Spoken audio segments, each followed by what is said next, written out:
Bonsoir à toutes et à tous. Je crois que c'est la combien année? C'est la quatrième entrée qu'on fait ensemble. Très bien. Donc je félicite, alors on est toujours dans la même classe, la différence. Mais d'abord je félicite ceux qui continuent à venir. Je suis en admiration. Les nouvelles personnes qui arrivent cette année, bienvenue. Pour tout vous dire, moi ça fait quelques bonnes années que je donne certains de mes cours et j'ai toujours un grand bonheur à les partager parce que, comme dans toute chose, la Hazara, c'est-à-dire la révision, est toujours extrêmement importante. On veut entretenir les choses, et bien c'est pas juste des one-shots, il faut régulièrement revenir sur elles. Et donc c'est la raison pour laquelle cette année on va encore consacrer un cycle avec l'aide d'Hachem sur tout ce qui a trait au domaine de l'éducation, avec néanmoins une petite nouveauté qui m'a été suggérée par Mme Cernovitch, qui est la suivante, et que je peux prendre à propos. Ok, je vais dire les choses au nom des gens qui l'ont dit, donc je vais assumer. C'est qu'à la fin du cours, on va rentrer peut-être dans des exercices pratiques. Alors je vous rassure, je ne vais pas vous faire des jeux de rôle, mais souvent une des grandes difficultés que l'on a, c'est de traduire ce que l'on a entendu dans le domaine du concret. Comme on dit chez nous, tachles, concrètement. Alors, qu'on soit clair, on n'est pas ici dans un domaine de recettes, mais je crois que quand on peut illustrer les choses à travers des exercices, eh bien, ça nous permet de réaliser qu'au fond, non seulement ce sont des concepts, des idées, mais on peut mettre les choses aussi en application. Ce soir, la thématique du début de l'année, c'est, j'aimerais simple dire que le titre, c'est la conférence. À la limite, on donne le titre, et puis la conférence est terminée. Les encouragements moteurs de la réussite. Donc on a tout dit, on a posé, on n'a pas posé la question, on l'a affirmé. On va revenir donc sur cette notion d'encouragement et bien sûr on va le faire, on va le mettre en lien aussi avec ce que en hébreu on appelle mahmaot, c'est-à-dire l'univers des compliments. On va essayer de corréler les deux et de comprendre pourquoi au fond cette notion d'encouragement est si fondamentale. Et en quoi est-elle véritablement moteur de la réussite, et surtout comment est-ce qu'on met ça en application et quelles sont les difficultés justement à le mettre en place. On repart sur quelque chose que la plupart d'entre vous connaissent déjà. On a tous des visions sur la manière dont les choses devraient se passer dans la relation à l'enfant. On a tous a priori une projection sur les choses telles qu'elles devraient être. C'est comme ça, c'est la réalité de l'humain. En toute chose, on imagine ce qu'elles devraient être. On se les représente, et donc la grande difficulté que l'on a, c'est de réaliser que les choses ne sont pas toujours comme on l'avait imaginé. Et ça, c'est ce que l'on retrouvera au fond dans tout ce qui a trait au domaine de l'éducation. Nos enfants ne seront jamais à la hauteur de ce que l'on a attendu d'eux, ne seront jamais à la hauteur de ce que l'on a projeté vis-à-vis d'eux. C'est normal, parce que l'imaginaire ne peut jamais rejoindre la réalité. Et on a tous en tête des images fantasmées sur la manière dont les choses devraient se passer. Et plus encore, quand on regarde ce qui se passe chez les autres, et que ce qu'on voit chez les autres, c'est généralement comment ça se passe quand les gens sont en représentation. Donc on pense, on considère que ça va se passer de cette manière. Une des grandes difficultés que tous les parents ont, c'est lorsque les enfants ne correspondent pas à. Alors il y a un livre qui est très intéressant, je suppose que toutes les mamans du monde l'ont déjà lu, les papas aussi, les fameux livres de Laurence Pernoud, n'est-ce pas? Alors il y en a sûrement d'autres qui ont paru entre-temps, je parle de mon époque. J'attends mon enfant, j'élève mon enfant, enfin voilà, c'est différent. Et alors c'est très bien fait ces livres parce qu'on vous explique comment ça doit être. Alors à la limite, comment ça doit se passer pendant la période où une maman porte un enfant, why not? Même si parfois on se dit, tiens c'est marrant, je ressens pas ça, c'est bizarre. Mais bon. Par contre, dans la série J'élève mon enfant, là c'est plus complexe. Parce qu'on a certains âges dans lesquels l'enfant est censé passer un certain nombre d'étapes. Et donc on a envie de voir si ça corrèle bien, si ça correspond bien. Il devrait être propre, il devrait marcher, il devrait s'exprimer, il devrait. Il devrait être sympa puisque je suis sympa avec lui, il devrait dormir puisqu'au fond l'atmosphère est agréable, il devrait. Et il devrait, mais concrètement c'est pas ce qui se passe. Et donc bien sûr, comme tout parent du monde, inconsciemment on en veut un petit peu à cet enfant. Pourquoi? Parce qu'il crée chez nous une inquiétude. Non pas parce qu'il n'est pas pour l'instant ce qu'il devrait être, mais parce qu'il y a une inquiétude. Est-ce que mon enfant va, et d'ailleurs vous voyez que souvent les parents, quand les enfants correspondent parfaitement à ce qu'ils devraient être, sont très fiers. Pourquoi ils sont fiers? C'est normal. En réalité, ce qui se passe, c'est qu'ils sont rassurés. Car mon enfant rentre dans le cadre de ce qu'on a défini. Et quand l'enfant ne l'est pas, ça génère une inquiétude. Vous le voyez d'ailleurs, tous les pédiatres du monde connaissent ce phénomène, des mamans qui arrivent et qui expliquent que leur enfant, il ne mange pas ceci, il ne veut pas cela. En dehors de cas rarissimes, généralement, c'est pas un problème. Seulement ton enfant, il veut pas, ou il n'a pas envie, ou c'est pas son truc, ou c'est pas le moment, que sais-je. Et c'est sa vie. Et c'est vrai que cette inquiétude-là, puisque l'enfant est à l'origine, souvent on lui en veut. Et donc, quelque part, on ne comprend pas que nous devons accepter de découvrir la réalité de l'enfant, et que c'est ça, au fond, la première des choses dont il a besoin. Avant de rentrer dans l'univers des compliments, l'enfant doit ressentir qu'au fond, on l'accepte dans sa réalité. Tu veux pas être propre pour l'instant, tu ne l'es pas. À la limite, l'enjeu, c'est pas une catastrophe. Et ces inquiétudes-là, au fond, sont des éléments bloquants. Et on rentre dans des spirales. Parce que l'enfant sent bien qu'il y a une attente. Les enfants sont des buvards. Les enfants ressentent parfaitement nos émotions, nos ressentis. Les enfants perçoivent parfaitement l'univers des non-dits. Ils ressentent la tension qui existe dans le couple, dans lequel on n'est pas totalement d'accord sur la manière dont on devrait réagir vis-à-vis de lui dans telle et telle situation. Et donc chez l'enfant, ça crée aussi une forme d'inquiétude. Que se passe-t-il au fond? Ça va. Et après, on rentre dans une spirale qui n'a rien de vertueuse. Donc déjà, nous, en tant que parents, notre travail vis-à-vis de l'enfant, quel qu'il soit, c'est de faire en telle sorte que cette inquiétude ne soit pas présente. Ne soyons pas inquiets. On avait beaucoup traité l'année dernière sur la notion de ne pas avoir peur, mais là, l'olivog, pas de dahaga, pas d'angoisse, pas d'inquiétude. Pour que les enjeux ne soient pas plus que ce que représente la chose. Parce que quand il y a de l'inquiétude, alors l'inquiétude, c'est mais qu'est-ce qui se joue derrière? Pourquoi c'est si important? Qu'est-ce qui se passe? Alors je ne marche pas exactement au même moment que tout le monde. Et alors? Un peu plus paresseux que les autres. Ah oui, c'est vrai qu'il y a de très rares cas dans lesquels malheureusement ça veut dire que c'est vrai. Mais bon, faut pas exagérer. N'envisageons pas tout de suite ces cas. Ah, c'est vrai qu'un enfant qui, alors peut-être. Et donc, cette inquiétude fait que l'enfant réalise qu'il y a un enjeu, puisqu'il y a un enjeu, donc il va falloir absolument y arriver, puisqu'il faut absolument y arriver, eh bien, c'est là où ça devient difficile d'y accéder. Et donc quelque part, on est dans un univers dans lequel on est en train de tout fermer.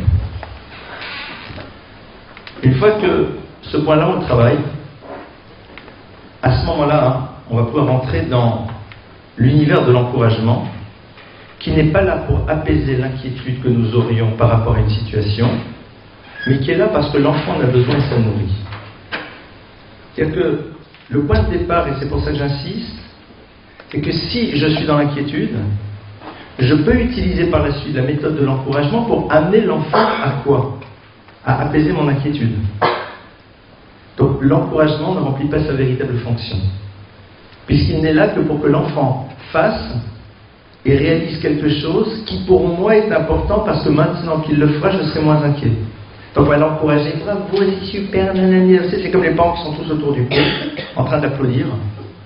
Pardonnez-moi tout le respect que je dois aux parents éventuels qui l'auraient fait, c'est un ridicule achevé. Parce qu'au fond, c'est quoi ici? C'est des parents très inquiets. Et donc l'enfant, il est là, il l'encourage, pourquoi? Ah, super, donc on est moins inquiet. Et c'est pas ça qu'on cherche. Donc déjà, on a côté l'inquiétude. Gros travail, surtout quand il y a des belles-mères. On a le bonheur moi aussi d'être vos parents, donc je fais partie du club. Parce que tout simplement, souvent, la famille à l'extérieur est génératrice d'inquiétude. Ah, et nanana. Moi je fais quoi, mais bon, tu fais ce que tu veux. Hein. On connaît cette petite phrase assassine, qui parfois, un but, c'est de déstabiliser pour prendre le pouvoir, hein, vous connaissez. Tu fais ce que tu veux, mais je t'ai mis tellement dans un état d'instabilité que maintenant tu vas venir et me demander au secours. Technique exceptionnelle pour mettre... La meilleure manière de calmer ça, c'est de dire « Ouais, c'est vrai, ça ne me dérange pas du tout. » Ça vous fait passer pour un parent indigne, c'est pas grave. Parce qu'au moins vous avez coupé. Ah, il n'est pas encore ceci? Non, mais c'est pas grave. Comment? Ben oui, c'est pas grave, ça ne me dérange pas. Ah, ça doit déranger? Ah ben moi ça ne me dérange pas. Vous coupez. C'était juste une parenthèse qui a d'importance. On revient. Donc on travaille sur cette inquiétude. Si maintenant ce travail s'est fait, Et je suis relativement rapide parce que vous allez dire il faut le faire. Maintenant vous allez dire comment on va le faire, on va peut-être y revenir tout à l'heure. Là maintenant on rentre dans l'encouragement qui va être moteur d'une réussite. Parce qu'une réussite, c'est quand l'enfant réalise quelque chose parce qu'il a envie de le faire et non pas parce qu'il sent qu'il a besoin de le faire pour ses parents. C'est ça la réussite. Réussir, c'est se retrouver en train d'agir parce que tout simplement on ressent profondément à l'intérieur de soi ce désir, parce que ça apporte quelque chose dont on pressent, dont on sent, dont on sait que c'est important. Parce que à ce moment-là, c'est ce qu'on appelle une réussite d'existence, parce que ça va être un modèle qui va fonctionner pendant toute la vie. Et c'est pour cela que l'encouragement moteur de la réussite avec un grand R. Alors comment est-ce qu'on fait? Déjà, première chose, réaliser que les objectifs que nous voudrions qu'un enfant atteigne, ce ne sont pas des objectifs qui sont là pour nous rassurer ou pour satisfaire nos besoins narcissiques, mais ils sont là tout simplement parce que l'on sait qu'un enfant a besoin de passer ces étapes, et qu'elles sont nécessaires, et qu'elles sont importantes pour lui. Donc à nous d'abord de définir quelles sont les étapes nécessaires, quelles sont les étapes importantes. Est-ce qu'il est nécessaire d'encourager un enfant à manger correctement sa soupe quand il a 4 ans? Pas du tout. N'en déplaise à toutes les mamans du monde, c'est l'époque dans laquelle le problème, c'est pas le rapport à la propreté du t-shirt pendant sa chauffe. C'est l'univers dans lequel on apprend à être autonome dans sa consommation. Je pense à cet exemple tout bête. Donc l'encouragement, il doit être pourquoi? Pour que l'enfant passe des étapes dont on sait qu'elles sont fondamentales pour lui. Et nous, ça ne nous dérange pas s'il ne les franchit pas en temps et en heure, mais on a envie qu'il le fasse parce qu'on sait qu'au fond, grandir, c'est passer ces étapes. Ça se passe dans la tête, qu'on soit bien clair. C'est-à-dire, c'est l'enjeu que l'on met sur les choses qui va déterminer de manière claire la réussite ou pas. Quel est l'enjeu? L'enjeu, c'est lui, c'est pas moi. L'enjeu du Birkat Amazon, c'est lui, c'est pas moi. C'est sa relation à Dieu, c'est pas la mienne. L'enjeu de la réussite au bac, c'est pour lui, c'est pas pour moi. L'enjeu de savoir comment se gérer, c'est lui, c'est pas moi. L'enjeu de savoir se débrouiller seul, c'est pour lui, c'est pas pour moi. Qu'on soit bien clair. Moi, j'ai construit ma vie. J'ai bâti une famille. J'ai essayé d'avancer, de progresser. J'ai une responsabilité. C'est de lui donner des outils. Et l'enjeu, c'est qu'il puisse avoir ces outils pour construire son histoire. Mais moi, je n'existe pas à travers son histoire. Si on est clair dans la tête, alors là, l'univers de l'encouragement va pouvoir produire quelque chose. Si on n'est pas clair là-dessus, l'encouragement pourra produire des résultats, mais ne construira pas nécessairement quelque chose qui amènera une véritable réussite. Or, l'objectif, ce n'est pas des résultats, l'objectif, c'est une réussite. Parce qu'obtenir des résultats, c'est relativement simple si on met les techniques. Mais un jour, un enfant sera autonome. Un jour, il sera adulte. Un jour, il aura besoin lui-même de s'encourager pour pouvoir se donner les moyens de dépasser certaines situations d'existence. On ne sera plus là pour ça. C'est ça qu'on construit. Concrètement, ça veut dire quoi? Alors c'est vrai que c'est un peu difficile parce qu'il y a tous les âges. Vous vous rappellerez sûrement de l'exemple que je vous avais donné, je ne sais plus dans quelle conférence, mais à mon avis vous vous rappellerez sûrement de ce que j'avais mimé devant vous, d'un enfant qui passe l'étape dans laquelle il apprend à marcher. Vous vous rappelez un petit peu l'exemple ou pas? C'est pas semblant. Alors, je vous ai dit que, désolé pour la caméra, parce que je vais disparaître de son champ pendant 30 secondes. Je dis voilà, vous me regardez, je fais ça. Vous me regardez, il ne s'est rien passé. Concrètement, j'ai un souvenir. C'est qu'il y a une période de ma vie, quand j'ai fait ça, tout le monde m'a applaudi. C'était quelle période? 11 mois, 12 mois, 13 mois, 14 mois, 15 mois. Je peux demander à ma mère à quel âge j'ai marché, sûrement très tôt. Donc, c'est comme les enfants en maths, quoi. Donc, mais j'ai perdu mes carnets scolaires. Donc, pourquoi on m'a encouragé à ce moment-là? On m'a encouragé, non pas pour marcher. On m'a encouragé quand j'ai réussi moi-même à comprendre que c'était intéressant de marcher. Et qu'on m'a donné une aide à la continuité en m'applaudissant. L'encouragement n'est jamais là pour faire démarrer une chose. L'encouragement est là pour permettre à un enfant, lorsqu'il enclenche une démarche, d'avoir envie d'être dans la continuité de celle-ci. Parce que ce qui est fondamental au fond, c'est la constance. Parce qu'encourager pour avoir des one-shots, c'est sympathique, mais ça ne construit rien. Un enfant, à un moment, réalise qu'il en a marre de se balader en couche. À un moment, l'enfant il réalise que c'est plus sympa de marcher. À un moment, l'enfant il dit « Mais waouh, j'aimerais pouvoir lire dans les livres et dans les bandes dessinées. » C'est-à-dire qu'à un moment, l'enfant prend conscience qu'il y a certaines choses qui pour lui seraient intéressantes. Maintenant, pour y arriver, il est obligé de faire un effort. Et le problème numéro 1 que nous avons tous et toutes, qu'on soit clair, c'est lequel? C'est la constance.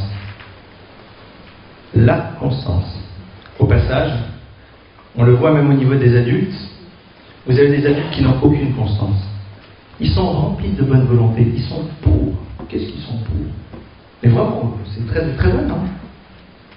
Mais cette constance, cette récurrence ne fait pas partie d'eux-mêmes. La plupart du temps, si vous analysez leur histoire, on les a beaucoup encouragés pour démarrer. Et on ne les a pas amenés à prendre conscience de la nécessité, et l'encouragement n'a pas été présent pour être dans la continuité. L'encouragement va être là comme étant élément qui permet d'être dans la continuité d'une démarche dont j'ai compris moi-même l'importance, ou dans laquelle je vois qu'il y a un intérêt. Je n'encouragerai jamais un couple à faire un travail de couple. Mais lorsqu'ils commencent à le faire, alors je les encourage, parce qu'ils ont compris que c'était important. Vous n'encouragerez jamais un enfant à faire un choix. Mais le jour où il fait le choix, à ce moment-là, vous allez l'encourager pour qu'il soit dans cette constance et qu'il arrive jusqu'au bout d'une histoire. L'encouragement pour obtenir un départ, c'est quelque chose qui, au fond, permet d'obtenir des one-shots, mais qui, à terme, ne vont pas jusqu'au bout. C'est au passage un grand problème, et ça c'est une parenthèse, dans l'univers de ceux qui veulent persuader d'autres juifs d'aller vers la Torah, et qui les encouragent à le faire. Non. Tu sais que c'est important. Et le jour où tu as commencé à le faire, mon encouragement, il est là pourquoi? Pour te donner la force d'être dans la continuité d'un choix que tu as fait. Observez un petit peu. Et voyez que les échecs sont liés au fait qu'il n'y a pas de constance, parce que l'encouragement était là pour démarrer, et non pas pour développer une continuité dans un choix de démarrage qui appartient à l'individu seul. Et l'enfant, qu'est-ce qu'il va faire qu'il va démarrer? Qu'est-ce qu'il va faire qu'il va enclencher? Et c'est ça, c'est un autre sujet qu'on va traiter sûrement cette année, parce qu'il perçoit, il ressent, il comprend l'intérêt d'une chose. Parce que tout simplement, à un moment, il réalise que c'est sympa. Parce qu'il y a quelque chose qui va sortir de là. Il pressent qu'il y a quelque chose qui va aboutir. Soit il le voit, je vais pouvoir lire, je vais pouvoir faire, je vais pouvoir être autonome, que sais-je. Donc c'est intéressant. Bon, mais après, comme disait l'autre, entre les deux, mon cœur balance. Entre mon état antérieur dans lequel j'étais pas mal, et maintenant la nécessité de continuer, qu'est-ce que je choisis? C'est là où c'est un peu plus compliqué. Un enfant, il comprend que l'étude, c'est important. Il le sait, il le pressent. Il décide d'y aller, il est rempli de bonne volonté. Maintenant, c'est les encouragements au quotidien pour être dans la continuité d'un choix qu'il a fait. Maintenant, bien sûr, il y a des enfants qui n'ont pas besoin d'encouragement pour être dans la continuité. C'est une bracha. Ils ont d'autres problématiques. Vous avez des natures qui savent être dans la constance. Généralement, elles proviennent de parents qui eux-mêmes sont dans la constance. Lorsque les parents sont dans la constance, souvent les enfants vont l'être. Ok, c'est comme ça. Quand nous, les parents, on n'est pas trop, il va falloir faire ce travail pour permettre à nos enfants de le devenir. C'est pas grave, c'est notre job. Ils arrivent dans notre famille, dans notre histoire, avec nos qualités, nos défauts, nos problématiques. C'est pas grave, c'est la réalité de la vie. Et donc là, on va faire cet effort. Comment est-ce que maintenant on encourage? C'est quoi un encouragement? Alors, souvent les gens pensent qu'encourager, c'est dire bravo sur ce qui a été fait. Ça veut dire quoi bravo? Quand on vous dit bravo, qu'est-ce que ça veut dire pour vous? Généralement, ça veut dire que on me signifie que ce que je fais c'est bien. Ben, je suis au courant. Je suis au courant. Sinon, je ne l'aurais pas fait. La plupart du temps, le bravo, il est là pourquoi? Par rapport à une chose qui a été faite. Mais cette chose, si je l'ai faite, c'est que je sais que je dois la faire. Alors parfois, on va dire qu'on est très satisfait de l'enfant. Erreur. C'est-à-dire qu'en 2 mots, tu considères que toute cette histoire, elle est là pour moi, pour nous, dans la relation. On décale le problème. Non. Le point de départ d'un encouragement, il est très simple. C'est de faire prendre conscience à l'enfant de ce qu'il a fait. Dis-moi, c'est génial ce que tu as fait. Ah, dis-moi, tu as fait ça. Waouh. Alors bien sûr, le waouh, c'est pour donner un peu plus d'ampleur. Et qu'il prenne la mesure que ce qu'il a fait, c'est super. Même si c'est normal. Et dis-moi, waouh, t'as fait ton lit. C'est normal, il l'a fait.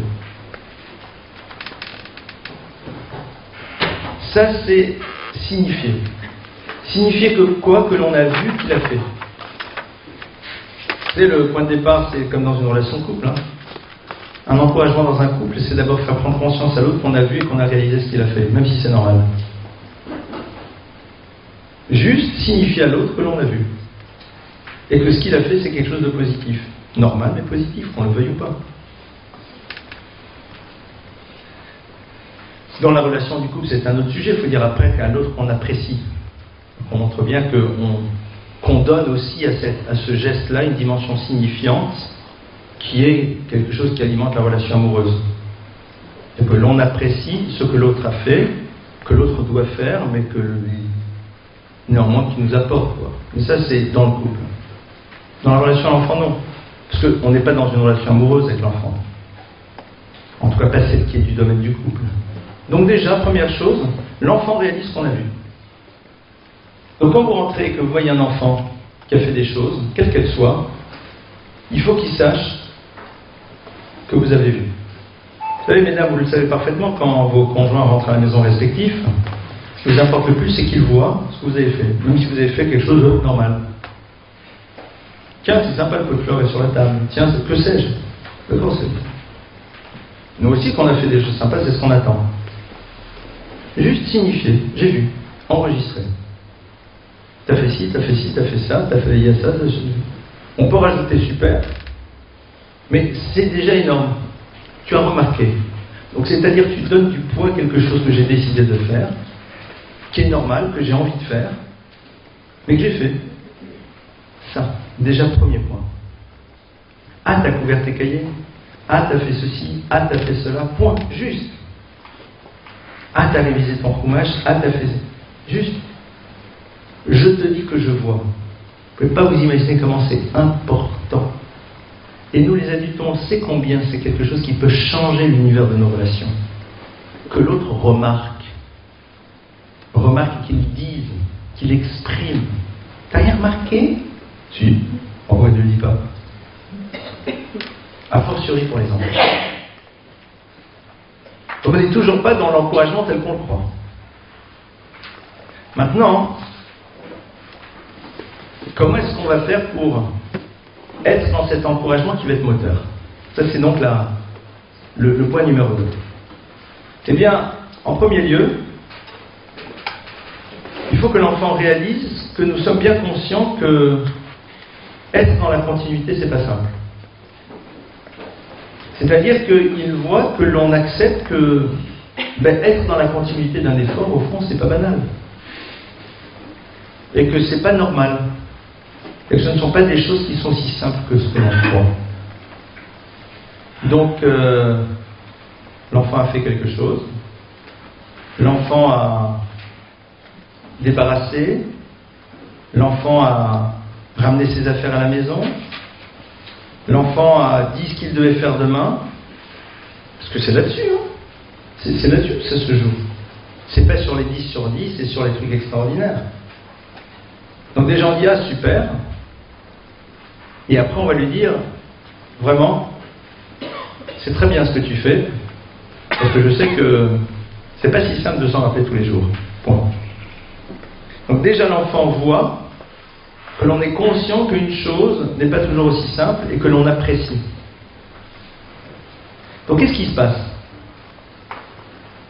Il se passe que l'enfant va voir dans la répétition de cet acte quelque chose qui lui donne une belle image de lui-même. Pourquoi? Parce qu'on lui a dit que c'est pas simple. Donc le faire, c'est être grand. Et donc à partir de là, lorsqu'il agira à nouveau, il développera une belle image de lui-même. Parce que les gens pensent qu'encourager, c'est dire c'est super, génial, bravo, je suis fier de toi, que la cavote, vraiment, etc. Et tu verras, et tatata. Ok.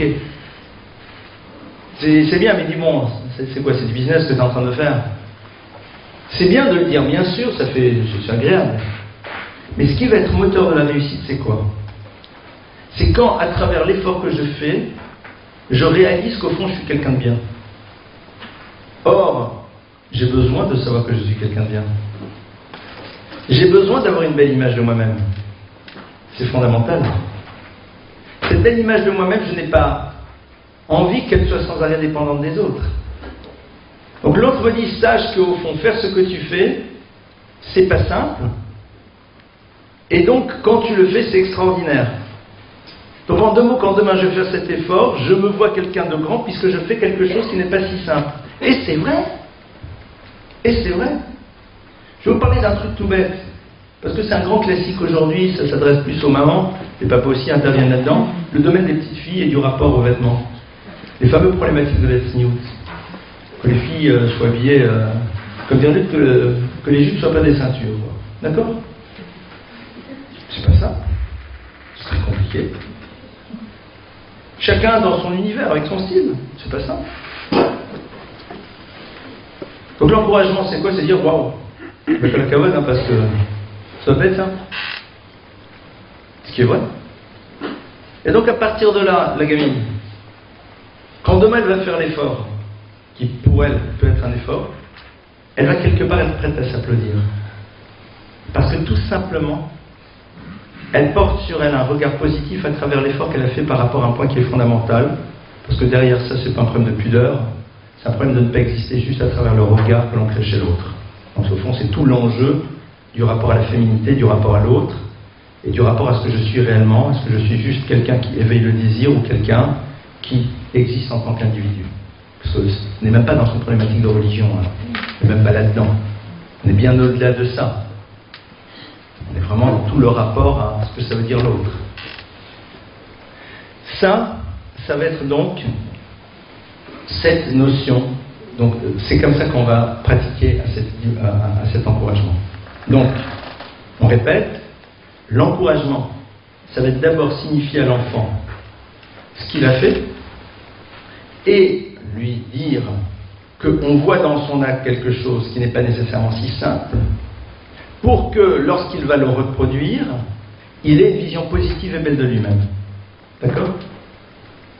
Est-ce que ce point-là est clair?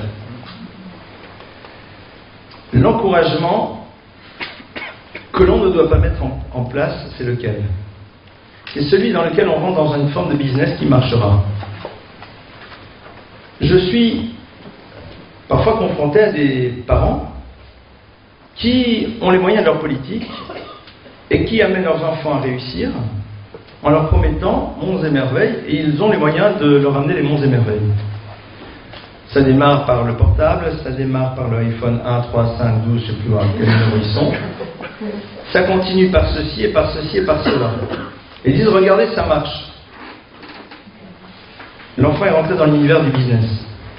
Mais comme le parent n'est pas là pour l'enfant mais pour lui-même, parce que le problème de la réussite de l'enfant dans ce cas-là, c'est pas sa construction, mais c'est que l'enfant renforce l'image narcissique du parent à travers sa réussite. Alors oui, ça marche.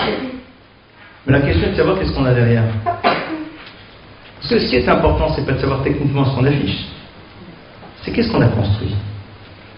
Un enfant avec qui on a utilisé ce système d'encouragement pour obtenir un résultat, ça marche. Souvent, pas toujours. Quand ils acceptent de rentrer dans le jeu. Et moi j'en ai connu certains qui m'ont dit, de toute façon, moi c'est très bien, je rentre dans le jeu parce que je sais que je peux avoir ce que je veux. Ils sont pas fous, hein. Ils sont pas dingues. Ils ont compris que notre problème, c'est un regard narcissique sur nous-mêmes, que l'on a peur de se sentir un peu dévalorisé parce que l'enfant n'est pas en réussite, donc c'est la raison pour laquelle, bon, ben disons, voilà, ça marche, on rentre dans le jeu. Donc, au fond, le rapport qu'ils ont aux choses, c'est par rapport à un résultat immédiat. Quand vous êtes dans le rapport à un résultat immédiat, c'est tout sauf la constance qu'on installe. Donc, c'est vrai que ça, c'est tout sauf un encouragement. Clairement. Maintenant, si on veut du résultat immédiat, si on veut quelque chose que l'on peut produire, alors ça marche. Mais attention, il faut avoir les moyens de sa politique. C'est-à-dire, il faut avoir les moyens de fournir à l'enfant ce qu'il va exiger au fur et à mesure. Et je vous assure qu'ils sont par la suite de plus en plus gourmands. Au début, on ne s'en méfie pas. Et au bout d'un moment, on dit « mais non, mais c'est normal ». Puis au bout d'un moment, on se sent même coupable de ne pas répondre oui à ses demandes. Rappelez-vous, et ça c'est un des enjeux de notre réflexion sur l'école des parents. Aujourd'hui, dans le cadre des structures que je dirige, que ce soit en France, que ce soit en Israël ou ailleurs, ce que l'on constate de plus en plus, c'est la chose suivante. Et ce, dans tous les univers, dans tous les milieux. C'est que nous avons une génération qui est en train d'arriver, dans laquelle il n'y a pas de colonne vertébrale. Il n'y a pas de colonne vertébrale. Dans une génération de girouettes. Dans une génération dans laquelle ce sont les éléments extérieurs qui déterminent le mouvement des enfants qui ne sont pas ancrés dans quelque chose. Dans des générations dans lesquelles vous pouvez avoir des réussites, mais qui n'amènent pas des êtres construits. La preuve, c'est qu'on met pas plus 5 avec plus 12, et avoir des vies privées personnelles qui sont totalement dévastées. Et je suis confronté régulièrement à ce genre de situation et c'est hallucinant. Mais pourquoi? Cette colonne vertébrale n'a pas été mise en place, la notion d'effort et de continuité n'est pas présente, parce que l'univers des encouragements c'était une stratégie pour obtenir des résultats et non pas pour construire.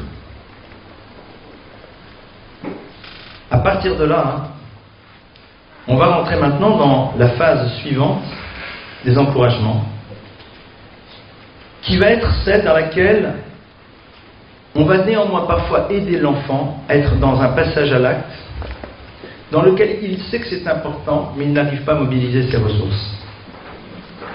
Je vais vous donner un exemple très simple. Alors, j'aime bien faire du rafting. Et en France, vous faites du rafting dans certaines rivières. Et parfois, quand on fait du rafting, il y a un truc très sympa, entre autres sur certains endroits dans les Alpes. À un moment, on peut s'arrêter, on monte et on peut faire des sauts. Dans certains endroits bien précis où la profondeur de l'eau est assez importante, c'est un fort courant, c'est très sympa, vous faites des sauts de 2 mètres, de 5, de 7 ou de 12 mètres. Bon. 2 mètres, ça va. Après, vous êtes dans le courant, c'est pas très compliqué. 5 mètres, c'est un peu plus violent. 7 mètres, 7 mètres. 12 mètres, généralement c'est du haut d'un pont, peu de gens le font. Alors on propose, les gens ne sont pas obligés de le faire. Alors généralement comment ça se passe? On y va, c'est une super expérience, c'est très sympa de vous sentir comme ça, et atterrir dans un torrent, c'est assez incroyable comme sensation. Quand vous les avez, ils sont là, donc ouais, on y va. Puis on est là, puis on arrive, on regarde, oui. Mais lui, pourquoi il le fait? Parce qu'il sait qu'au fond c'est quelque chose dont il va être fier. Il va, à travers cette expérience, dépasser quelque chose. Donc il sait qu'il a envie de le faire. Il en connaît l'intérêt.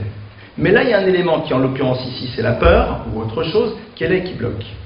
L'encouragement, il va être là pour l'aider à être dans un passage à l'acte par rapport à une chose dont lui-même a un profond désir d'aller. On ne l'encourage pas à y aller. Mais une fois qu'il est là, on l'encourage à sauter. Moi, je me rappelle quand... Il y avait plusieurs fois, les personnes disaient « Allez-y ». Non. Qui veut? J'ai dit « Ouais. » Et d'autres disent « Non, je vais voir les autres. » Mais il y en a qui ils ont envie, donc ils savent, ils vont sauter d'eau. Donc ça va être super. Le problème, c'est que... voilà, c'est bon. À ce moment-là, vous encouragez. Parce que la personne, à l'intérieur d'elle-même, elle est convaincue. C'est l'enfant, il veut devenir propre, il a envie. C'est l'enfant, il veut, il a envie. Il a compris. Mais il y a le problème du passage à l'acte. C'est l'enfant qui a envie de se taire à la synagogue. Il a envie, il sait. Mais alors là, l'encouragement, qui peut être aussi une forme de récompense par rapport si tu arrives, va être quelque chose qui a sa place. Parce qu'il n'est pas là pour générer le désir, mais il est là pour pouvoir être dans le passage à l'acte par rapport à une chose que l'on veut profondément. Vous n'allez jamais encourager à quelqu'un à se marier. Mais celui qui a rencontré une fille, et qui au plus profond lui-même sent très bien qu'il a envie de se marier avec elle, mais que... D'accord? Alors vous allez lui donner une aide à la décision. Vous allez l'encourager à dépasser la peur par rapport à quelque chose qu'il veut profondément, mais là, ça bloque. Mais la décision, il l'a prise. Vous n'encouragez pas les gens à monter dans un avion pour sauter en parachute. Mais quand ils sont dans l'avion, vous les encouragez à sauter. Parce qu'ils ont fait le choix. Donc c'est vrai que le travail en amont, c'est de faire en telle sorte que nos enfants prennent conscience de l'importance des choses. Comment est-ce qu'ils en prennent conscience? Mais tout simplement quand ils voient c'est quoi le bonheur de l'adulte qui vit ce passage qu'eux-mêmes n'ont pas encore vécu. C'est-à-dire le bonheur d'une indépendance, le bonheur de savoir lire, le bonheur d'avoir une relation à son corps en pleine autonomie. Toutes ces choses-là, en vérité, ils vont le voir chez les adultes, chez d'autres enfants, et ils vont avoir le désir d'y accéder. Maintenant, concrètement, certains vont avoir une difficulté à être dans le passage à l'acte. Alors oui, là, l'encouragement pour être dans le passage à l'acte, vous allez le mettre en place. J'ai dit en intro, au tout début, pardonnez-moi, que l'encouragement, c'est une fois qu'il a fait les choses, alors là, pour être dans la continuité. L'élément que je rajoute maintenant, c'est que parfois, le point de départ, il veut, mais c'est compliqué. Pour mille et une raisons. Paresse ou autre, mais il veut. Il en a profondément envie. L'encouragement va être l'élément qui va lui permettre d'être dans un passage à l'acte vis-à-vis d'une chose qu'il a décidé qu'il veut faire. D'accord? Ça, c'est donc l'autre élément. Comme je vous l'avais dit tout à l'heure, on va rentrer dans un certain nombre maintenant d'exemples un peu plus concrets, même si j'en ai donné un certain nombre, et on va essayer de voir si on peut rentrer dans l'univers de... Alors, je vais vous donner un certain nombre de situations sur lesquelles on pourrait essayer de travailler tous les jours quand on rentre à la maison. Tout d'abord, première chose, nous avons vu apprendre à signifier. Apprendre à signifier. Alors, ce soir, vous êtes venus à la conférence. Certains sont venus en couple. Certains ont un conjoint qui est appelé par d'autres occupations ou alors tout simplement rempli le rôle du babysitter. Donc en tout état de cause, l'autre a fait quelque chose de bien. Pourquoi? Parce que tout simplement, il a décidé que ce qu'il faisait, c'était important. On va déjà faire ce travail de lui signifier. Vous n'êtes pas obligé de dire c'est super d'être venu si vous pensez que c'était pas super, hein, c'est clair. Mais vous allez dire à l'autre, ah c'est bien que ce soir on ait réussi à venir ensemble. Ah c'était bien que ce soir tu as réussi à garder les enfants, comme ça j'ai pu y aller, que sais-je. Réapprendre à signifier. Vous allez dire, ouais mais attends c'est normal, ouais. Oui, d'accord. Mais je le dis. Vous allez voir au début parfois ça fait un peu bizarre, quoi. On est un peu emprunté. Alors là-dessus, je vous rassure tout de suite, hein, c'est tout le problème de la fameuse spontanéité. On est dans un univers, on a été bercé de films en tout genre. On est persuadé que si c'est pas spontané, ça n'a pas de valeur. Spontanément parlant, j'ai pas appris à te dire je t'aime. Je te dirai jamais je t'aime. C'est pas mon truc. Donc je t'aime. Mais ça reste là-dedans. Tout est dans le cœur. Génial. L'autre est très content. Hein. Donc je ne suis pas spontané, c'est pas moi. Mais je sais que c'est important. Et au passage, rappelez-vous que quand je fais quelque chose qui n'est pas spontané, mais non, je sais que c'est important, je révèle à l'autre son importance de par l'effort que je fais. Et c'est ça la chose la plus importante. Parce que je révèle l'importance qu'a l'autre, parce que je fais quelque chose qui est important pour lui, même si pour moi, spontanément, ça m'est difficile de le faire. Et ça, c'est fondamental. Vis-à-vis des enfants signifiés. T'as fait ceci, t'as fait cela. Tiens, tu t'es servi de chocolat tout seul, super. Tiens, t'as rangé tes chaussettes là. Ah super, j'ai trouvé ce que tu m'avais demandé. Ah c'est génial, t'as fait la course. Ah super. Juste qu'il voit que vous avez vu. Donc, tac là ça, on passe au travail. Hein. Je suis généralement très peu directif, mais là je vais le devenir. Faisons-le. faisons-le. Et même si en couple on n'a pas l'habitude de le faire, vous allez voir, ça fait beaucoup de bien en couple. Parce que ça nourrit. On n'est pas là dans une histoire de couple, on est là dans une histoire de relation à l'enfant. Mais l'enfant rentre de la synagogue, il a prié, ou alors il n'a pas fait de bruit, vous dites dis-moi super, t'as pas fait de bruit. Non mais il sait qu'il ne faut pas en faire parce que sinon après il n'aura pas de bonbons, c'est pas grave. On l'a vu. Rappelez que vos enfants voient que vous voyez, que vos enfants entendent que vous avez constaté. Ça c'est déjà un premier point. Donc là, on est dans du travail extrêmement concret. Deuxième point, ne cherchez pas à encourager vos enfants pour faire quelque chose, mais essayez de leur donner les moyens de prendre conscience que cette chose est importante. Amenez-les à faire le choix et aidez-les par la suite à la constance. Ça demande un travail plus important. Comment? Alors, on peut passer par plein d'histoires. Moi, j'adore raconter des histoires sur moi-même, même si elles sont totalement fausses, mais c'est pas grave. Parce que ça permet à l'enfant de réaliser d'abord que son parent a été enfant, et puis ça lui permet de comprendre les étapes. Donc vous allez raconter à un enfant, vous apprends à lire cette année, c'est génial, parce que moi je me rappelle, quand j'ai réussi à lire tout seul les BD, c'est top. Intéressant, j'entends des infos que le truc c'est pas mal. Donc c'est donner à l'enfant les infos, qu'il y a certaines choses qui au fond sont bien. Parce que sinon l'enfant, qu'est-ce qu'il voit? Il voit ce qui est bien dans l'immédiat. C'est quoi ce qui est bien dans l'immédiat? C'est les films, c'est la télé, c'est les classes. Aujourd'hui, c'est quoi le drame? C'est que quand vous n'expliquez pas à un jeune que ce qui est bien et ce qui est génial, c'est un couple qui s'aime, le jeune, qu'est-ce qu'il voit? L'immédiat. C'est-à-dire, avec le nouveau, n'est-ce pas, vous connaissez la nouvelle application, la géolocalisation, on est dans le même secteur, t'as du temps à perdre, j'ai du temps à perdre, perdons du temps à deux, quoi. Je suis dans le soft, alors il faut se tenir au courant. C'est ça aujourd'hui. C'est ça, c'est ça. C'est ça qu'il y a aujourd'hui. Ça veut dire quoi? Tout simplement, ça, il sait que ça apporte quelque chose. Oui, techniquement parlant, il y a des cellules nerveuses qui, sous l'effet d'excitation, génèrent des impulsions électriques. Oui, c'est vrai.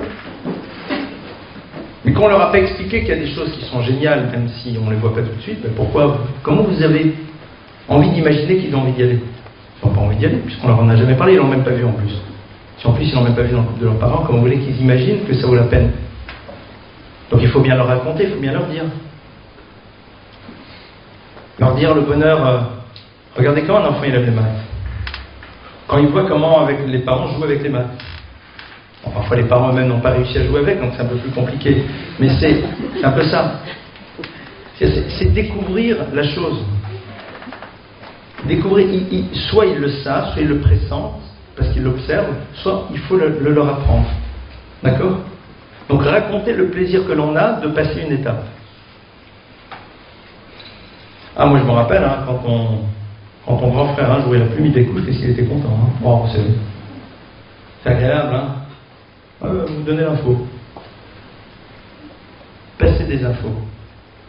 Passez des infos. Parce que sinon ils seront après dans des efforts pour atteindre l'immédiat.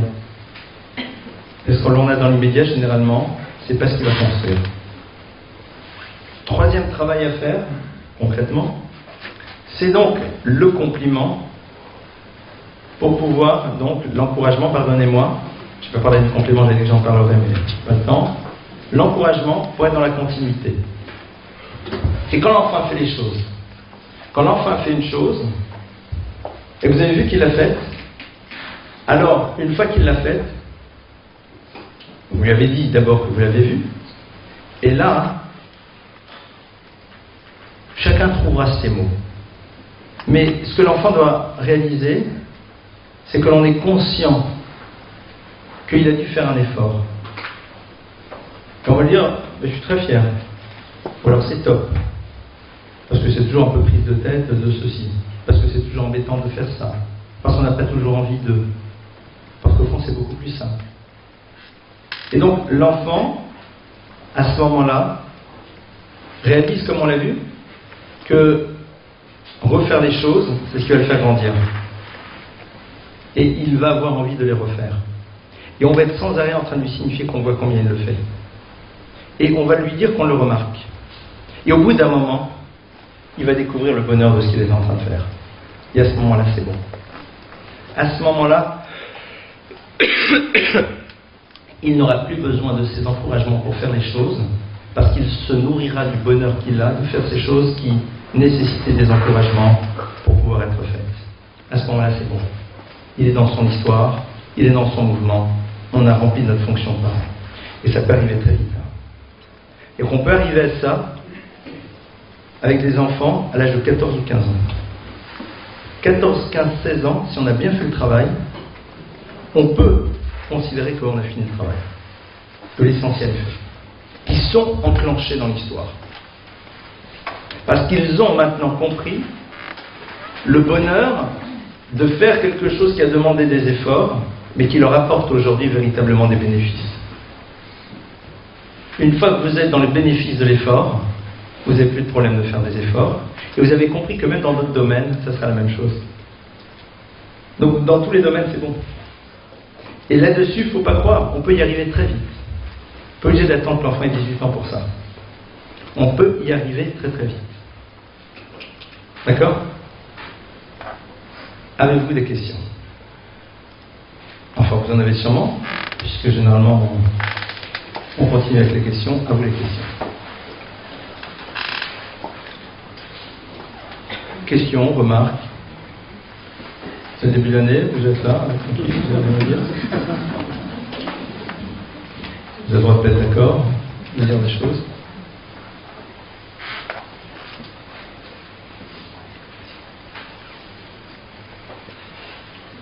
Oui. Est-ce que le domaine des missions, ça aide à encourager, par exemple, on pourrait dire grandir, je ne sais pas, par exemple, la chance de cette mission, c'est que, par exemple, tu donnes cette mission, tu vas rendre tel objet, c'est super piloté, je ne sais pas, qu'est-ce que ça... Alors, ça fait partie un peu dans la série Votre mission, si vous l'acceptez, c'est ça? Oui, voilà. Alors, la mission, c'est bien, mais c'est un one-shot. Oui, voilà, c'est ça. C'est-à-dire, c'est bien. C'est bien parce que quand vous missionnez un enfant, vous lui faites passer un autre message. Le message qu'on fait passer à un enfant quand on lui donne une mission, c'est qu'on le sent capable d'être à l'écoute d'une demande, et donc il y a une forme de responsabilité. C'est-à-dire, on lui montre qu'on a un rapport de confiance avec lui. Si demain, pardonnez-moi, je vous donne une mission, alors qu'est-ce que vous apprenez de ça?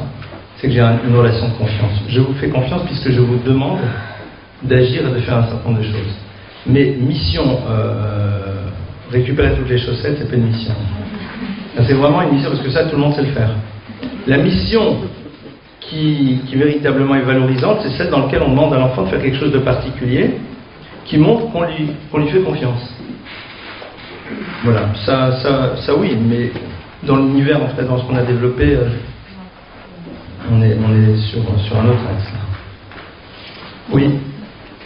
Justement, quand il va rentrer dans cette période où il a compris l'importance de ce qu'il fait, est-ce qu'il va vraiment besoin d'encouragement? Alors, des encouragements, il en aura besoin jusqu'au moment où il va tirer, non pas compris, mais jusqu'au moment où il va tirer du plaisir. Quand vous avez du plaisir, alors vous avez du désir. Quand vous avez du désir, tout va bien. Le plaisir génère le désir. Et une fois qu'on a du désir, c'est bon. Mais il faut d'abord vivre l'expérience du plaisir. L'expérience du plaisir, c'est pas quelque chose que l'on vit quand on sait que c'est important. On sait que c'est important, on sait que c'est positif, on a envie de le faire, on est là-dedans. On ne ressent pas tout de suite le plaisir de la chose. Je veux dire, c'est comme dans l'étude de la Torah. Le plaisir de l'étude, il n'est pas immédiat. Mais au bout d'un moment, on ressent l'importance. On la connaît et on a envie. Mais on n'est pas encore dans une vibration. Et puis le jour où on est dans une vibration, le jour où on est véritablement dans un moment de jubilation, quand on commence à jubiler, c'est bon, c'est parti. À ce moment-là, vous avez un désir, plaisir, et après vous êtes dans la spirale. Vous êtes dans la bonne spirale. Le problème aujourd'hui, c'est que rappelez-vous que le rapport désir-plaisir, souvent il est là, mais dans des choses qui sont du domaine de l'immédiateté. Et donc on préfère y rester. C'est tout le problème des addictions. Hein. Oui, justement. Le problème des addictions, c'est ça. C'est-à-dire le rapport entre le désir et le plaisir dans des choses qui sont immédiates et qui font qu'au bout d'un moment, on n'a plus d'énergie pour se consacrer à d'autres choses. Et on n'est plus prêt. On est même plus prêt parce qu'on ne sait plus faire. Le drame de l'addiction aujourd'hui, il est là. C'est que on est dans l'immédiateté du plaisir qui génère donc par la suite un désir, et puis après, hop, on rentre dans une spirale. C'est pour ça qu'on fait tellement attention à ce que nos enfants n'aient pas de portable, enfin, ne tombent pas dans des addictions. Parce que je dis, ça va, faut pas exagérer, soyez cool, bande d'orthodoxes, fermez, coincez, pas du tout. Aucun problème, je prends ma kippa pour en parler. J'ai aucun souci. Les problèmes des addictions, c'est pas un problème de religion. Alors c'est un problème majeur qu'on retrouve aujourd'hui dans nos sociétés. Aujourd'hui, on a des addictologues, mais c'est ça. Et donc, par la suite, ils sont incapables de se battre. Ils ne savent plus se battre. Donc, encore qu'il y a des obligations dans la vie qui les obligent à faire des choses, parce que s'ils ne les font pas, alors ça ne marchera pas. Mais parfois, l'addiction est tellement forte que même ce genre de choses, elles sont mises de côté. Et là, on rentre dans un vrai problème. Je veux dire, quelqu'un qui est dans une addiction, j'ai beaucoup de peine pour cette personne, parce qu'elle est dans une souffrance. Parce qu'elle est entrée dans un système, elle ne sait pas comment faire pour s'en sortir. Pour moi, les addictions ne sont pas des expressions de perversion. Ce sont des souffrances qui prennent leur origine dans le fait qu'on n'a jamais appris à prendre du plaisir dans quelque chose qui était du domaine de l'effort. Clairement. Oui. Justement, comment encourager, mais encourager dans le sens où comment faire comprendre à un enfant exactement sur le terrain où vous êtes allé, c'est-à-dire on va toujours parler de la même chose par rapport à Internet, savoir que si les parents ils se tiennent à certaines non pas limites, à certaines interdictions de faire entrer Internet à la maison. Oui.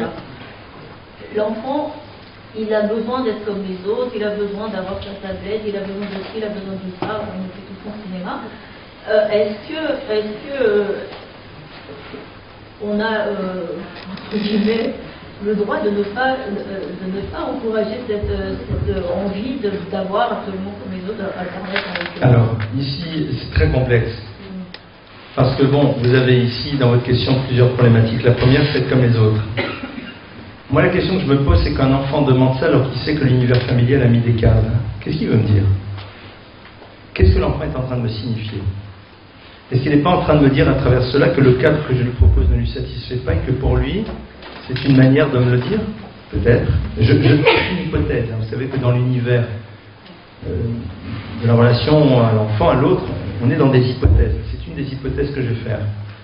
La seconde, c'est que peut-être un enfant qui est dans une vision très fantasmée de ce qu'il va pouvoir vivre à travers cette expérience. Donc ce sont souvent des enfants qui n'ont pas trop en phase avec la réalité, qui sont dans un monde imaginaire, et ça va être, et on va avoir, etc. Troisième, c'est qu'ils n'ont pas entendu la chanson de France Gall, Résiste, prouve que tu existes. Et donc, à partir de là, ils ont le problème de se conformer à l'environnement social. Donc, suivant les cas, le travail sera différent. Dans un cas, ça sera leur apprendre à exister en dehors du regard de l'autre. Dans le second cas, ce sera de comprendre qu'est-ce qui fait que notre enfant est tellement dans son monde imaginaire. Dans le troisième cas, ce sera de savoir, mais au fond, qu'est-ce qu'il est en train de vouloir rejeter en nous disant son désir d'avoir cet objet qui, justement, ne fait pas partie de nos normes. Voilà. Ça, ce sont trois hypothèses de travail. Il y en a d'autres. Ce sont les trois premières. Maintenant, c'est sûr et certain que un enfant qui s'ennuie à la maison a envie d'une tablette, a envie d'autre chose. Un enfant qui a une dimension très ludique présente à la maison, de temps à autre va dire « ouais, je veux une tablette parce que ça se fait, mais là on n'a pas vraiment besoin. » Sauf si pour lui c'est une manière de signifier, etc. Et tout. Alors là il va dire quand même. Mais dans ce cas-là, bon, très bien. N'oubliez pas que quand, dans ce genre de situation, on découvre et donc on essaye de travailler dessus. Voilà, c'est un petit peu les trois axes. Je suis très contre. Je sais qu'il y a beaucoup de choses qui se disent sur ce sujet, de parler d'interdiction. Parce que pour moi, dire à un enfant c'est interdit, il va dire bon d'accord, tu appartiens à la catégorie 2 qui est de ceux qui interdisent. Donc il nous a classifiés. Les enfants qui font des classifications de genre au niveau des parents, c'est pas bon. Tu appartiens à tel groupe. Par contre, on peut leur dire écoute, non, c'est aucun intérêt. Aucun intérêt. Parce que tout simplement, très sincèrement, moi quand un enfant parle de ça, je lui dis tu sais, je sais très bien qu'une fois que je suis dessus, C'est très attractif. Enfin, moi, personnellement, ça ne m'attire pas du tout. Mais bon, c'est tout simplement, j'ai pas le temps. Puis je vois pas d'intérêt de surfer, de se balader, de voir des trucs sans arrêt. C'est mal à la tête. Mais ça peut l'être pour les gens qui n'ont rien d'autre à faire dans leur vie. Donc, à partir de là, j'ai décidé qu'il valait mieux pas parce que ça sert à rien. J'ai pas envie de me retrouver au bout de 4 heures et de me regarder et de me dire mais qu'est-ce que j'ai fait de ces 4 heures. On lui raconte au fond qu'est-ce qui s'est passé à l'intérieur de nous pour dire qu'on n'est pas intéressé. Même s'il dit ouais mais moi ça sera pas la même chose, je dis oui t'as raison, mais bon c'est pas grave. Et pour lui, il s'intègre mieux à l'école, il travaillait meilleur. Et vous allez voir, je viens travailler, quand tu m'achèteras un sac, je serai un super élève, la dernière calculette, le dernier machin. Et comme par hasard, si tu m'offres le cahier griffé, je sais pas c'est quoi les dernières griffes, d'accord, Justin Bieber, ou je sais pas, le truc, voilà. Alors là, je vais être un super bon en maths. D'abord, je sais pas dire ça si lui sait faire des maths. Et c'est intéressant. Et moi, j'adore les... En fait, j'ai des souvenirs émus. Bon, tu sais, maintenant, les enfants ont grandi, mais j'ai des souvenirs passionnants des achats scolaires. C'est un moment génial. Surtout quand vous observez ce qui se passe autour. Et quand vous voyez les manipulations que font les enfants pour avoir le truc qui va leur permettre d'être identifiés et alors les arguments qu'ils utilisent. Et les parents, ils tombent dans le piège. Parce que l'enfant, ils sont tellement mignons à ce moment-là qu'ils nous promettent qu'ils vont être les meilleurs de la classe parce qu'on va leur acheter le stylo griffé. C'est puissant, quoi. Et on tombe dans le piège. Pourquoi? Parce qu'on est déjà dans l'angoisse, que si on lui achète pas, il risque de pas l'être, et donc ça sera de notre faute. C'est des manipulateurs, ils ont compris comment on marche. Donc, à ce moment-là, vous cassez tout. Bon, écoute, qu'on soit bien clair, avec ce stylo ou un autre, le résultat sera le même. Maintenant, explique-moi, tu as envie de ce stylo, parce qu'il est griffé, parce que tu as envie de le montrer à tout le monde, ça te fait plaisir, tiens, je t'achète. Sur un truc, vous pouvez lui faire le coup, mais vous remettez les choses en équerre. Tiens, on ne veut pas se la raconter, mon frère. Tu as envie de frimer devant tout le monde, vas-y, frime, je t'achète. Allez, je mets 2 € de plus. Pour un truc, de toute façon, il m'a dit Taïwan a été fabriqué dans la même usine que l'autre. Mais c'est pas grave. Fais-toi plaisir. Mais au moins, ça a été dit. Vous remettez les choses, et les enfants, à la limite, c'est là où la relation est bonne. Tu dis, ouais, mais non, ça maintient. Dis non, si c'est comme ça, j'en veux pas. Parce que l'objectif, c'était bon. Top. Vous avez une question? C'est juste par rapport à maintenant l'encouragement par rapport à l'élève, plus par rapport à l'enfant. Je trouve que ce que vous dites c'est beaucoup plus difficile à mettre en pratique. Pas d'encourager, mais le résultat est moins probant. Ça veut dire que vous dites qu'il faut encourager à partir du moment où l'enfant déjà a fait le choix, a fait un choix. Je parle au niveau du comportement, pas au niveau des résultats, évidemment. Alors, je pense que tous les élèves, en vérité, ont fait le choix d'être des enfants bien. Ils ont tous envie d'être des enfants bien, ils ont tous envie de ne pas être... des enfants aimés. Aussi. Et de pas être sanctionnés parce qu'ils ont fait une bêtise dans la cour ou autre. Et donc, quand on sait qu'ils ont fait ce choix, on passe notre temps à les encourager, à les aimer, à leur montrer qu'on les aime, et malgré tout, on a l'impression qu'il y a, pour certains enfants, alors après il y a peut-être d'autres paramètres familiaux, etc., mais ça ne fonctionne pas forcément, l'encouragement. Parce que l'enfant est habitué souvent à ce que la maison, l'encouragement, ce soit une méthode pour obtenir ce que l'on veut. Donc il est persuadé qu'à l'école, ça fonctionne sur le même principe. Même si on lui démontre le contraire, c'est-à-dire quelque part, on échoue parce qu'on n'est pas les seuls éducateurs, entre guillemets. On n'est pas les seuls éducateurs, et parce qu'il faut que l'enfant, à un moment, accepte que vous deveniez sa référence, donc il décide que ses parents ne le seront plus. Donc ça marchera jamais. C'est un vrai choix. Ça marche pas, donc. Ça marche parfois. Parce que parfois, il vaut mieux que les enfants décident que vous soyez, vous, en tant qu'enseignante, la référence, plutôt que ses propres parents. Enfin, ça les sauve. C'est pas simple, hein. De décider que c'est vous la référence et plus ses parents. C'est dur. Donc, c'est vrai que c'est les cas dans lesquels il faut travailler sur les parents. Et généralement, vous constatez que ce sont les parents qui devraient être là qui ne sont pas là. Souvent. Mais là, je vais vous dire, c'est des problèmes, moi, qui me terrorisent. Qui me terrorisent parce que on est rendez-vous dans 5 ans, quoi. On voit les choses arriver. Et c'est terriblement angoissant. Aujourd'hui, on met en place justement des structures, en Israël pour l'instant, pour justement permettre à ces enfants-là d'avoir vraiment une maison de 10 à l'extérieur, parce que sinon, 5 ans après, on sait qu'on peut faire ce qu'on veut. Parce que faire le choix et décider que mon parent n'est plus référence, ça peut sauver un gosse, Mais c'est extrêmement difficile, c'est un deuil. Sauf que le parent ne sait même pas qu'il... Pardon? Sauf que le parent parfois ne sait même pas qu'il n'est pas un bon référent. Ben parce Donc que le parent on ne peut n'a pas se oublié de permettre de le lui dire non plus. Il faut le lui dire. Donc, Il faut savoir le lui dire. Ça, c'est des techniques. Hein. C'est pour ça qu'on va se revoir plusieurs fois cette année. Pour parler de ce genre de choses aussi. Mais c'est vrai que les enfants... je vais prendre un cas très lourd, mais qui malheureusement existe. Les enfants qui ont été victimes de violences dans la famille ou d'attouchement. D'accord? C'est des choses qui existent, qui sont bien présentes, il faut le savoir. À un moment, il ne faut pas avoir peur de dire que cette personne, ce qu'elle a fait, ce n'est pas bien. On n'est pas là pour protéger. On est là à un moment pour signifier à l'autre que l'adulte, c'est tout sauf cette personne. D'accord? Et donc maintenant, il va falloir qu'il y ait un autre adulte référent. Donc, c'est-à-dire qu'il y a des choses à un moment qu'il faut savoir dire. L'enfant qui dit oui, mon papa a dit que ceci, ceci, cela. Il faut dire à l'enfant, ton papa dit ce qu'il dit, mais peut-être qu'au fond, il n'a pas appris que. Il a montré qu'on ne dévalorise pas le parent, mais que le parent n'a peut-être pas les éléments qui font qu'il peut être référent. Et là, on rentre dans quelque chose d'extrêmement fin. Ça serait intéressant d'ailleurs dans les formations fortes qu'on en parle, parce que ça fait partie des choses auxquelles de plus en plus l'univers professoral aujourd'hui va être confronté. Mais bon, j'arrête avec cette question ici, parce que là, on rentre vraiment dans... Alors, concrètement, l'encouragement des élèves, ça va être de nouveau ce qu'on a dit, c'est-à-dire leur signifier qu'on a vu, leur dire ô combien on est conscient que c'est pas simple. Dites-moi, hein, bravo, hein, parce que ça fait une demi-heure que vous arrivez à vous taire alors que je sais que vous n'avez qu'une envie, c'est de parler, de bravo. Bien leur montrer qu'on est conscient. Leur montrer qu'on sait que c'est pas simple. D'accord? Et c'est ce qui crée une relation. Vous pouvez pas vous imaginer, j'ai eu le bonheur d'être enseignant. Ce qui me permet de parler aussi un peu, c'est que j'ai enseigné, que ce soit dans des toutes petites classes et à Fassa, comme on dit chez nous en yiddish, ou dans le monde universitaire.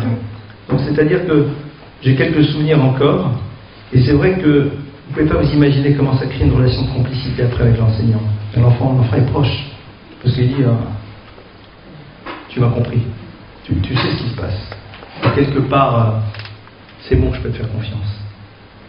D'accord, tu sais de quoi tu parles, quoi. Autre question? Oui.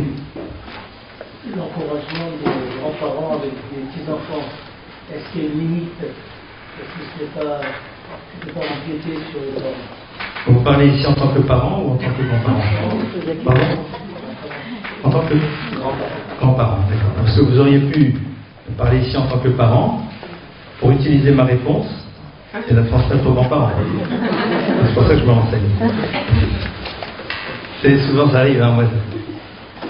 Toutes les personnes qui m'aiment pas, c'est des personnes qui un jour ont entendu dans leur histoire de famille, non mais tu sais, le mail il a dit ça. Le mail. Normal. Je dis pas rien, c'est pas le mail, c'est je transmets ce que j'ai le bonheur d'apprendre. Donc, les grands-parents vont parfois remplir un rôle que les parents ne peuvent pas ou n'arrivent pas à assumer. Donc, si les parents le font, les grands-parents ils sont là pour être dans les extras. Les grands-parents, c'est l'univers dans lequel il y a des choses que chez nous on ne peut pas, mais chez eux on peut. Hein, c'est l'univers dans lequel il y a des trucs. Alors attention, chez eux on peut, c'est pas regarder la télé ou autre. Hein. Chez eux, on a le droit d'avoir de la glace en semaine, Stam, ou du coca en semaine. Donc, le coca c'est le Shabbat, quoi. Voilà. Les grands-parents, c'est l'univers dans lequel il y a des trucs, voilà. C'est ça qu'on apporte. On a le bonheur d'être grands-parents aussi. Donc, voilà, ça, c'est les grands-parents. D'accord? C'est ces éléments supplémentaires. Ils n'ont pas besoin de faire ce travail si les parents le font. Si les parents ne le font pas, ils ne vont pas se substituer, mais ils pourront le faire quand même. Au niveau des encouragements. D'accord? Donc ça j'ai vu d'ailleurs chez des post-adolescents qui ont été sauvés par leurs grands-parents, littéralement sauvés, parce que les grands-parents savaient comment signifier ce qu'ils voyaient de positif chez leurs petits-enfants, à travers les efforts qu'ils faisaient sur des choses qu'ils devaient faire, et donc c'est ce qui leur a donné la possibilité d'être dans la continuité. Chose que les parents étaient incapables de dire parce que les parents étaient tellement en colère contre leurs enfants qu'ils étaient incapables de leur signifier ce qu'ils voyaient chez eux. Donc voilà, oui, les grands-parents peuvent jouer ça. Mais jamais en train de dire à leurs enfants, c'est ça que vous devriez faire. Oui. Dans le cas de figure d'un enfant qui n'a pas besoin de trop d'encouragement parce qu'il s'autodiscipline dans le cadre du scolaire. Oui. Il s'autodiscipline, mais on voit qu'il n'y a pas de plaisir. C'est-à-dire qu'il y a presque une crainte avec la peur de ne pas réussir. Ou on voit qu'il n'y a pas de plaisir. Vous parliez justement de satisfaction, de plaisir au bout du compte. Dans ce cas de figure, on sait qu'il s'autodiscipline. On n'a limite pas besoin de trop l'encourager. On est content de ce qu'il fait, on l'encourage de ses résultats, mais on voit que c'est inné en lui, quoi. C'est instinctif. Mais on voit qu'il n'y a pas forcément de plaisir, c'est plus une crainte de ne pas réussir. Donc là, l'encouragement, il se passe comment? Alors la première hypothèse que je pose, c'est est-ce que cet enfant a envie de vous protéger d'une souffrance que vous pourriez avoir s'il était dans l'échec? Première question à se poser. J'en sais rien. Je parle d'une hypothèse. Et cette hypothèse, elle est là. Oui ou non? Il faut l'examiner. Deuxième hypothèse, cet enfant a peur de l'échec. Pourquoi il a peur de l'échec? Qu'est-ce qui lui fait peur? La réaction de qui? Donc c'est là où en effet, la meilleure manière, c'est que l'enfant voit que même quand on est en échec, c'est pas grave. Dire c'est pas grave dans le sens où ça ne génère pas chez nous une réaction disproportionnée. C'est quand un enfant rentre à la maison et qu'il a une mauvaise note, c'est quoi la réaction normale des parents? Mais c'est quoi cette note? La réaction normale, c'est pour chérie, qu'est-ce que tu dois être déçu? Parce que je ne connais pas beaucoup d'enfants qui décident d'avoir 0. J'en connais. Mais on est presque dans l'univers de la pathologie. Là, on est dans le cas très lourd. L'immense majorité des enfants ne veulent pas avoir 0. Alors certains pensent que pour avoir 20, faut pas faire grand-chose. Ils sont dans l'imaginaire que ça marchera. D'autres pensent que s'ils achètent des longues vues sur les faits des copains, ça marchera aussi. Mais ce qui est sûr, c'est qu'ils veulent le 20. Donc quand ça n'a pas marché, ils sont très déçus. Un peu de compassion.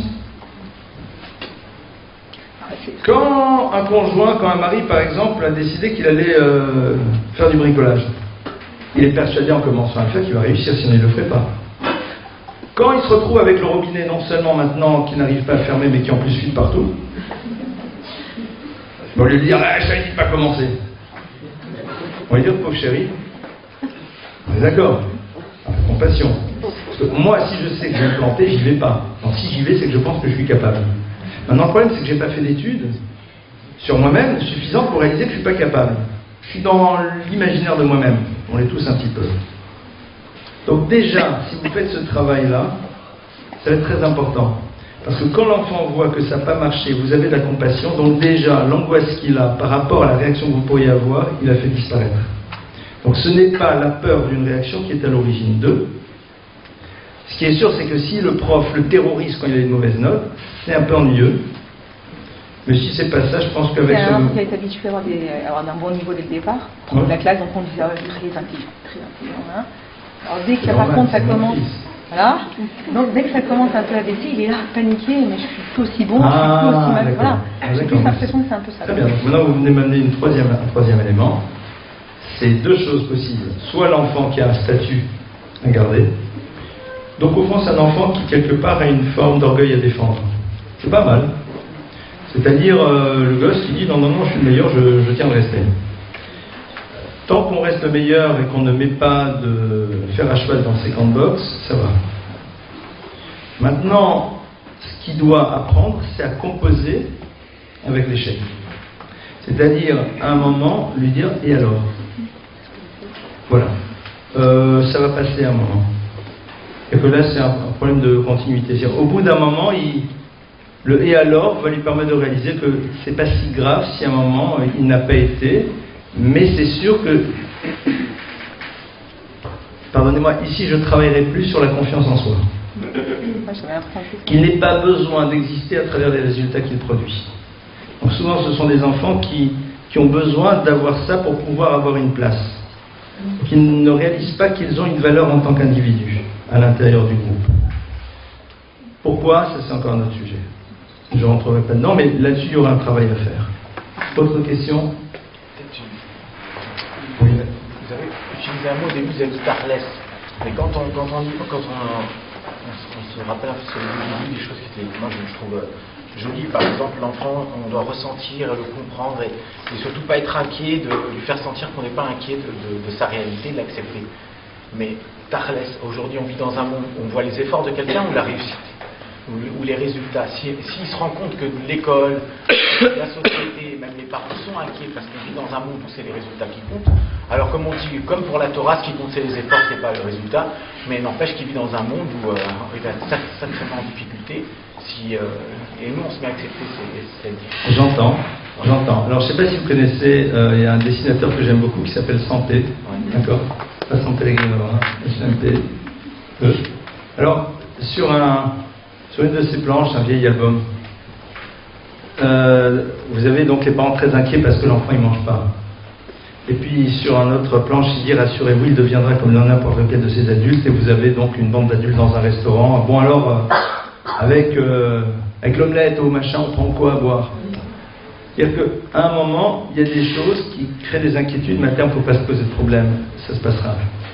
Là, vous parlez d'empreinte de la réussite scolaire. Et aujourd'hui, c'est vrai que j'ai envie de vous dire, ça m'énerve. Parce que c'est sûr que cet univers de réussite scolaire, c'est quelque chose qui crée des stress, mais décidons de ne pas être stressés et de se dire, Ribono Shel Olam, c'est pas le sujet. C'est-à-dire, mais c'est dans la tête que ça va se jouer. Et savoir qu'au fond, ce que j'attends de mon enfant, c'est qu'il produise ce qu'il peut être. Et c'est là où véritablement il arrivera. C'est dès le début, c'est-à-dire on est dans des imaginaires, ils sont au CP, les parents pensent déjà à la terminale S. Ça va mon frère? Attends. J'ai l'impression qu'ils sont stressés dans quelle école, comment. Moi je suis beaucoup plus stressé par une chose, c'est les copains et les copines qu'ils peuvent avoir. Là par contre, là ça me touche beaucoup. Parce que là, pour travailler, c'est beaucoup plus complexe. Le reste, c'est un problème de méthode. Le reste, c'est un problème de temps. Le reste, c'est un problème de négociation avec les profs. Le reste, c'est tout simplement ne pas paniquer. Ne pas paniquer. Ne paniquons pas. Vous avez des gosses, ils se mettent au travail tout seuls. Et les autres, ils vous lâchent pas, vous êtes obligés de les avoir. Et ça marche pas. Et ils sont là. Et les profs, ils vont. J'appelle à la maison certains, on était convoqués toutes les semaines. Baruch Hashem, ce sont des grands garçons, des grandes filles, ça se passe bien. Mais au début, jamais j'ai souvenir de dire qu'est-ce qui va se passer? C'est là, il y a une difficulté, on va essayer de voir.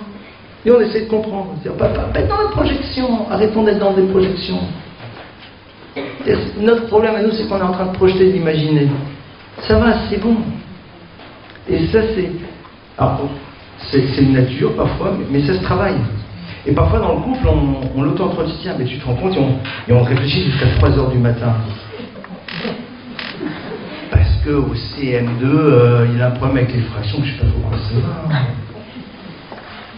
Et parce qu'ils nous ont convoqué pour la 4e fois, ah d'accord, c'est un enfant qui a une difficulté. Oui, on essaye, on réfléchit, on voit, on observe, etc. et tout. Mais l'enfant doit percevoir qu'il n'y a pas d'inquiétude. En mettant de l'inquiétude, on crée l'élément qui fera que les efforts que l'on va faire vont être bloqués. Donc c'est-à-dire on est en train d'amener quelque chose et on freine, on accélère et en même temps on a le frein. Donc ça ne peut pas avancer. Il y a des personnes qui ont des natures inquiètes. C'est vrai. Et c'est très intéressant parce que moi je le vois. Je vais vous raconter un truc personnel. Je ne raconte pas beaucoup. L'autre jour, un de nos garçons m'envoie un message et me dit « Papa, peux-tu me rappeler rapidement ?» Et moi, il m'envoie ce message, je le rappelle très rapidement. Et ma femme me regarde et me dit « Mais pourquoi tu le rappelles tout de suite? Pourquoi tu es inquiet ?» Après, je vais vous raconter la suite. C'est intéressant de réfléchir. Et qu'est-ce qui s'est passé à ce moment-là à l'intérieur? Quelque part, je sais que c'est pas bon. Parce que le fait de lui répondre tout de suite, c'est lui faire prendre conscience qu'au fond il a généré une inquiétude et donc il est inquiet de mon inquiétude. Lui, je lui dis rapidement parce que tout simplement il a besoin de gérer un problème rapidement. Mais l'ultra rapidité, c'est qu'est-ce qui se passe? La question, c'est de savoir qu'est-ce que ça veut dire pour moi, qu'est-ce qu'il a éveillé en moi, qu'est-ce qui s'est passé. Mais c'est très intéressant, c'est à ça que ça sert un couple d'ailleurs, c'est que l'autre en dit de même. Pourquoi tu t'angoisses? Et à la limite, c'est pas pourquoi tu t'angoisses, c'est pas bien dire. Comprenons. C'est pourquoi, c'est-à-dire en 2 mots, je ne te fais pas le reproche, réfléchissons ensemble. Pourquoi au fond? Qu'est-ce qui se passe? Qu'est-ce qui fait que toi et pas moi, ici, dans cette situation-là, il se passe ça? Et c'est là où c'est très intéressant. Et en effet, il y a peut-être une problématique, une peur, que sais-je, des choses en tout cas, ou alors des choses totalement banales. Et à partir de là, on avance. Donc les inquiétudes, on peut comprendre qu'elles existent. Mais on a un travail, nous, en tant qu'adultes, à faire.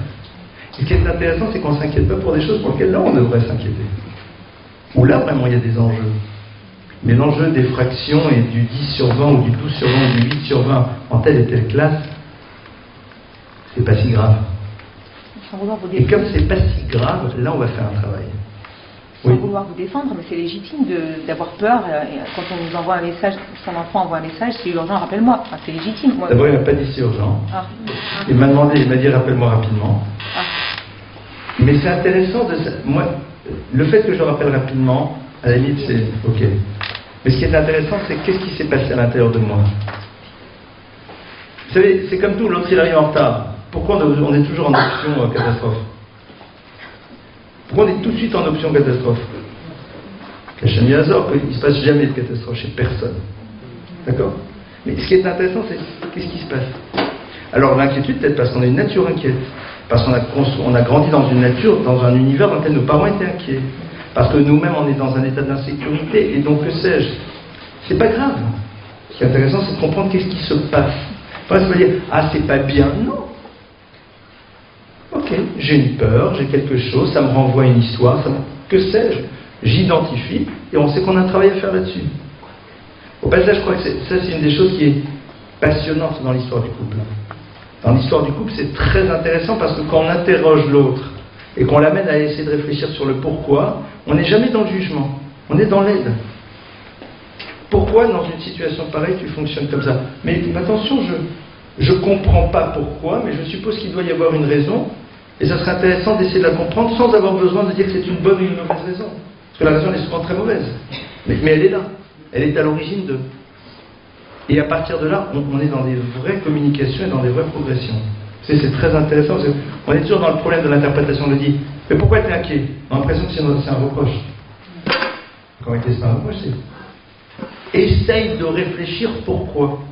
Dire, moi je suis en miroir, je te renvoie, je t'amène à... On va en parler. Ne te justifie pas, je n'ai pas besoin que tu te justifies. J'ai envie de te donner les moyens de comprendre ce qui se joue pour pouvoir passer une étape. Et c'est extraordinaire. D'accord? Autre question? Dernière question? Oui. Y a-t-il une méthode pour aider son enfant à mieux s'orienter, à choisir son orientation? Comment savoir? Quelle classe? Terminale S. Terminale S. Comment savoir à 16 ans? D'abord, est-ce qu'il vous pose des questions? Est-ce qu'il vous pose la question? Il me pose la question, mais il a une vision encore... Donc, qu'est-ce qu'il vous pose comme question? Est-ce que c'est comme d'informatique? Est-ce qu'il y a des débouchés? Est-ce que dans tel domaine Alors, c'est très intéressant, un enfant qui est là et qui pose la question, je veux dire, bon, ben, d'abord, dis-moi, est-ce que tu as analysé quelles sont tes qualités principales? Comment ça lui fait travailler sur le savoir de ses qualités? Et après, avec ça, d'après toi, quand on possède ce type de qualité, dans quel univers on va être heureux? Travailler sur la notion de bonheur. Être heureux, c'est quand vous arrivez au travail le matin. Moi, quelqu'un me dit, il y a des gens qui me disent, j'aime les chiffres. Il y a des gens comme ça. Il y en a, il me dit, je fais la compta, j'aime ça. Il y a des gens qui aiment la compta. Et c'est très bien. Et d'autres qui vous disent, et moi j'aime la psychologie. Et l'autre dit, mais comment tu peux aimer être là en train d'écouter des gens sans arrêt? Pourquoi? Parce que tout simplement, chacun a une nature différente. Donc déjà, aidez-le. Ne serait-ce que ça va être déjà pas mal. Et après, soyez rationnel. Est-ce que ça se transporte? Est-ce que ça se transporte pas? Quels sont les débouchés? Et puis, soyez dans le pragmatisme. Mais d'abord, réfléchissez en termes bonheur, c'est-à-dire que ce qu'il va faire, il puisse y mettre des qualités qu'il possède et dans lesquelles il pourra s'exprimer. D'accord? Je vous remercie pour votre écoute. Et deux choses. Je mange. Alors, c'est sur quoi? Alors, le 22 octobre, ça sera donc une conférence sur l'enfant face au respect des règles.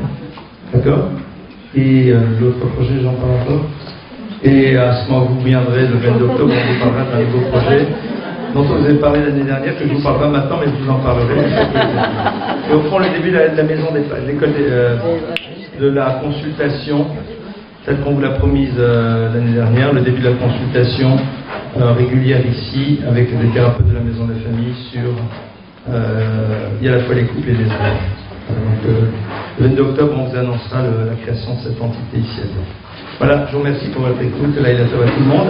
Et Shana Tova Moueret, je vous souhaite tout ce que vous nous souhaitez.